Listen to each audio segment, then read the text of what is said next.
So I don't know how daylight savings is creeping up on us in like 2 days, but it was like just the first day of summer. I just don't know how this happened, but it's here. And if you have not planned ahead, then this video is for you, because I know that there are so many resources out there, and I have plenty of resources for what to do if you are planning ahead. But if that is just not your life right now, then you are just going to make up for the time difference as you kind of go through this process. There can be a lot of confusing and just challenging information out there that just kind of can make you confused about what to do with your baby or toddler's sleep schedule when the time changes. And honestly, the whole thing, it just like, I thought we were gonna be done with this like daylight savings thing, so I don't know why we're even still talking about it, but here we are. So I used to be the kind of person that would plan ahead, shift my baby's schedule like a week or two before the time change, so that we didn't have to deal with it when the time change came, but like we had to deal with it anyways. So I decided to take a different route the past couple years and not plan ahead, not change my kids' sleep schedules, and just go with it. I mean, my kids are older now and they're not taking naps, but your kids who are taking naps, the naps are going to work in your favor when it comes to daylight savings. The key with daylight savings is gradual change, and you don't have to change their sleep schedule by a full hour on day one just because the time on the clock says that you should. I know that might feel counterproductive, but we're gonna lay it out all for you right now. If your child is on a 2-nap schedule, I'm gonna lay out right here a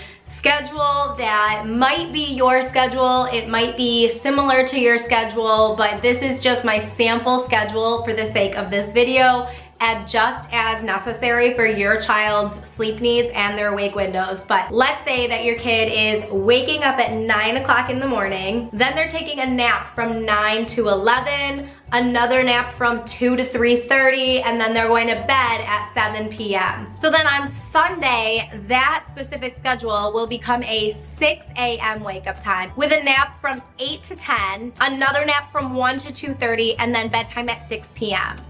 But we're not gonna do that, okay? What we're gonna do is we are going to do a gradual shift by 30 minutes. If you have a very sensitive child, then you probably should have planned ahead, but if you didn't, then you only wanna go in 15-minute increments instead. So what I'm going to tell you to do is to wake your child up at 6:30. Set the alarm, wake up. I'm sorry, but at the same time, if you didn't plan ahead, this is your life now. You're gonna wake up at 6:30 for the next couple days. You'll do your child's naps at 8:30 and 1:30 and bed at 6:30 p.m.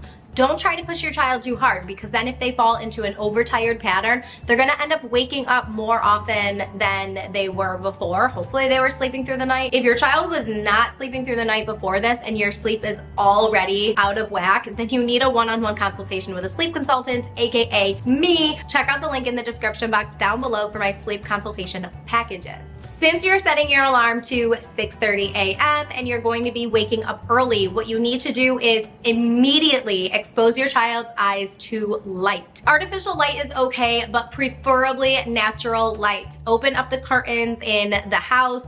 Go for a walk outside if it's not too cold. Here it is freezing, and actually my car got frozen shut and my kids were late for school this morning, but it's fine. We will not be exposing our eyeballs to natural light when it is that cold. I mean, like, maybe we'll open the blinds and look out the window, but we're not going for a walk. But if that is your similar situation, then definitely just open up all your blinds and curtains and get a lot of natural sunlight in the house in the morning and after dinner time. So it's probably gonna be around 5:30.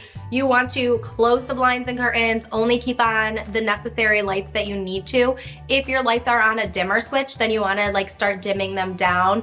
The earlier, the better, because your child's circadian rhythm needs to adjust to this change. They need to be calming themselves down and getting ready for bed earlier than what they had done yesterday. If your goal is for your child to be asleep by 6:30, then you need to start your bedtime routine at 6 p.m. and just do some calm, winding down activities together, reading books, doing puzzles, maybe doing some bedtime yoga or a lotion massage for the younger babies, anything that is going to help calm them down and get them ready for sleep. You probably want to really amplify your bedtime routine to be extra cozy and extra like snuggly and cozy and just ready for sleep. Now by Wednesday or Thursday, your child should be adjusted to the 6:30 to 6:30 schedule, and you're going to bump them back to their 7 a.m. to 7 p.m. schedule with their naps at 9 and 2. Now once your child is back on their 7 a.m. to 7 p.m. schedule or whatever you were on previously, remember I'm just using the 7 to 7 as an example and also like the gold standard in my book, because who really wants to get up at 6 a.m.? Like those of you who are like in the 5 a.m. club, I just don't get it. Sleep is life. Why would we want to be waking up so early? Anyways, the last thing that I wanted to tell you is that if your child is taking 1, 2, or 3 naps,